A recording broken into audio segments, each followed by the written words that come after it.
अस्सलामु अलैकुम वरहमतुल्लाहि वबरकातुहू। आज की इस वीडियो के ज़रिए से हम आपके सामने शाबान के महीने में कितने रोज़ा रखना चाहिए, क्या 15 शाबान ही को रोज़ा रखना चाहिए या 15 शाबान के साथ एक दो रोज़े और मिलाना है या नहीं मिलाना है, और क्या 15वीं शाबान का जो रोज़ा रखा जाता है वो फ़र्ज़ है या वाजिब है या मुस्तहब है। इंशाअल्लाह ताला आज की इस वीडियो के ज़रिए से हम आपको तफसील से 15 शाबान के मुतालिक या शाबान के मुतालिक पूरी तफसील इस वीडियो के ज़रिए से हम आपके सामने पेश करने वाले हैं। तो सबसे पहले हम ये समझें कि इस्लाम की नज़र में शाबान का महीना जो चल रहा है अभी, वो एक मुक़द्दस और बाबरकत महीना है। खुद हुजूर पाक सल्लल्लाहु अलैहि वसल्लम ने आप सल्लल्लाहु अलैहि वसल्लम अल्लाह ताला से ये दुआ फरमाते थे कि अल्लाह ताला शाबान के महीने में और रजब के महीने में हमारे लिए बरकत अता फरमा और हमें रमज़ान के महीने तक पहुँचा। अल्लाहुम्मा बारिक लना फी रजब व शाबान व बल्लिगना रमज़ान। खुद हुजूर पाक सल्लल्लाहु अलैहि वसल्लम ये दुआ फरमाते थे कि रजब के महीने में और शाबान के महीने में हमारे लिए बरकत अता फरमा और हमें रमज़ान तक पहुँचा दे। और ख़ुद हुजूर पाक सल्लल्लाहु अलैहि वसल्लम की हदीस ये भी है कि आप सल्लल्लाहु अलैहि वसल्लम ने इरशाद फरमाया कि शाबान मेरा महीना है और रमज़ान अल्लाह ताला का महीना है। तो शाबान के महीने की हदीस शरीफ में बहुत ज़्यादा फजीलत आई है। और हज़रत आयशा सिद्दीक़ा रज़ियल्लाहु ताला अन्हा खुद फरमाती हैं कि हुजूर पाक सल्लल्लाहु अलैहि वसल्लम को मैंने रमज़ान के अलावा अगर किसी महीने में ज़्यादा रोज़े रखते हुए अगर देखा है तो मैंने हुजूर पाक सल्लल्लाहु अलैहि वसल्लम को शाबान के महीने में ज़्यादा रोज़े रखते हुए देखा है। जो अभी शाबान का महीना चल रहा है, इस्लामी महीनों के एतबार से शाबान रमज़ान से पहले वाला महीना होता है। तो इस महीने में हज़रत आयशा सिद्दीक़ा रज़ियल्लाहु ताला अन्हा फरमाती हैं कि हुजूर सल्लल्लाहु अलैहि वसल्लम को मैंने रमज़ान के अलावा अगर किसी महीने में ज़्यादा रोज़े रखते हुए देखा है तो वो शाबान के महीने में रोज़े रखते हुए देखा है। अब रहा मसला कि क्या 15वीं शाबान का रोज़ा रखना फ़र्ज़ है या वाजिब है या सुन्नत है। तो देखिए, 15वीं शाबान का जो रोज़ा रखा जाता है वो ना ही फ़र्ज़ है ना ही वाजिब है, अलबत्ता ये रोज़ा मुस्तहब है। इस रोज़े को रखना चाहिए और ये रोज़ा नफली रोज़ा है। अगर हम इस रोज़े को रखेंगे तो बहुत ज़्यादा सवाब मिलेगा।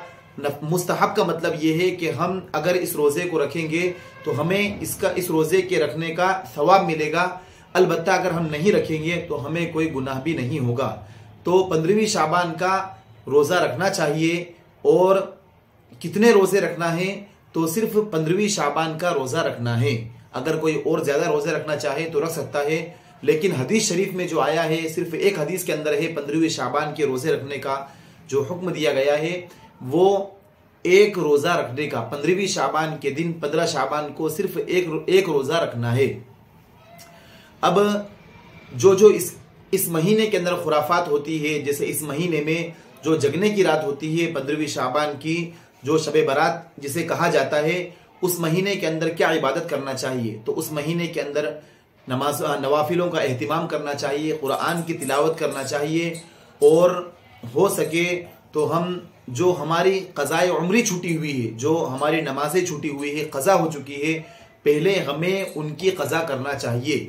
आजकल जगने की रात जो होती है उसमें देखने में ये आता है कि उसमें नवाफिलों का बहुत एहतिमाम किया जाता है, लेकिन जो हमसे नमाजें छूटी हुई है, जो पहली हमने हमारी उम्र में पहले हमने नमाजें छोड़ दी है, उन नमाजों की हम क़ज़ा नहीं करते हैं।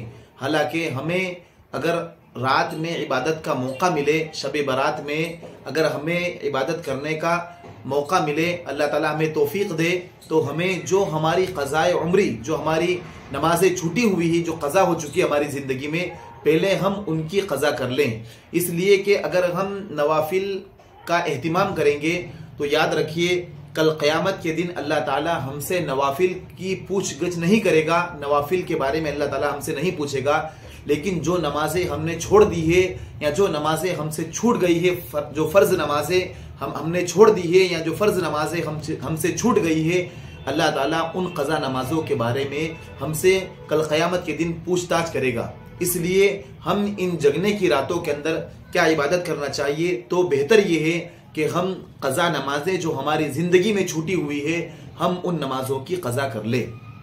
मसलन किसी शख्स के ज़िम्मे 20 नमाजें हैं, किसी शख्स के ज़िम्मे 100 नमाजें हैं, किसी शख्स के ज़िम्मे 50 नमाजें हैं, तो ये शख्स अपनी जो क़ज़ा नमाजें छूटी हुई है वो इन नमाजों को इस रात के अंदर अदा कर ले। बिलमुकाबिल नवाफिल पढ़ने से ज़्यादा बेहतर ये है कि जो क़ज़ा नमाजें अपनी ज़िंदगी में छूटी हुई है उन नमाजों की क़ज़ा कर ले। आजकल देखने में ये आता है कि हम नवाफिलों का एहतिमाम करते हैं। यकीनन नवाफिलों का एहतिमाम करना चाहिए, और किसी शख्स के ज़िम्मे कोई नमाज क़ज़ा नहीं हो, ऐसा अगर कोई खुश नसीब शख्स है तो उसे यकीनन नवाफिल का एहतिमाम करना चाहिए, सलातुत तस्बीह पढ़ना चाहिए और दीगर नमाज पढ़ना चाहिए। लेकिन अगर किसी शख्स के ज़िम्मे क़ज़ा नमाजें हों तो पहले इन जगने की वाली रातों में जो शब बारात है, अगर कोई शख्स बेदार है, जाग रहा है, तो उसे ये इबादत करना चाहिए कि जो ज़िम्मे उसकी क़ज़ा नमाजें हैं, छूटी हुई फ़र्ज़ नमाजें, पहले उनकी क़ज़ा कर ले।